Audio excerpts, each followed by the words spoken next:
പഠിത്തമൊക്കെ കഴിഞ്ഞ് മംഗലാപുരത്ത് എത്തിയപ്പം എല്ലാവരും ഒരേപോലെ ചോദിക്കാൻ തുടങ്ങി, ജോലിയൊന്നും ആയില്ലേ, ജോലിക്കൊക്കെ കയറിക്കൂടെ, പഠിത്തമൊക്കെ കഴിഞ്ഞല്ലോ. നമ്മളിവിടെ പഠിച്ചിറങ്ങിയത് എങ്ങനെയാണെന്ന് നമുക്ക് മാത്രമേ അറിയത്തുള്ളൂ. അന്നും എനിക്കൊരു പേടിയായിരുന്നു, എനിക്ക് ജോലി കിട്ടുമോ, ജോലി കിട്ടിയാലും എനിക്ക് സ്ട്രെസ്സില്ലാതെ ജോലി എടുക്കാൻ പറ്റുമോ, എന്നെ ജഡ്ജ് ചെയ്യാത്തൊരു ടീമിനെ എനിക്ക് കിട്ടുമോ, എനിക്ക് കംഫർട്ടബിളായിട്ട് സംസാരിക്കാനും എല്ലാവരുമായിട്ട് മിങ്കിൾ ചെയ്യാനൊക്കെ പറ്റുമോ. പഠിച്ചിറങ്ങിയതേ ഉള്ളൂ, എനിക്ക് തിയറി മാത്രം കുറച്ചറിയാം, പ്രാക്ടിക്കലായിട്ട് സീറോ നോളജാണ്. അപ്പം എന്നെ എല്ലാവരും അംഗീകരിക്കുമോ, ഉള്ളിൻ്റെ ഉള്ളിൽ ആ ഒരു പേടി. ഞാൻ വിശ്വസിക്കുന്ന എൻ്റെ ദൈവം കേട്ടതുകൊണ്ടാണ് എനിക്ക് ഇത്രയും നല്ലൊരു ടീമിനെ എനിക്ക് കിട്ടിയത്.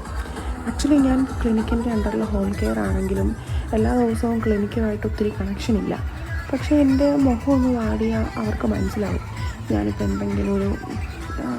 എന്തെങ്കിലും കാര്യത്തിനൊക്കെ സ്ട്രെസ് അടിച്ചിരിക്കുകയാണെങ്കിൽ തന്നെ എൻ്റെ ഫേസിലത് പെട്ടെന്ന് വരും.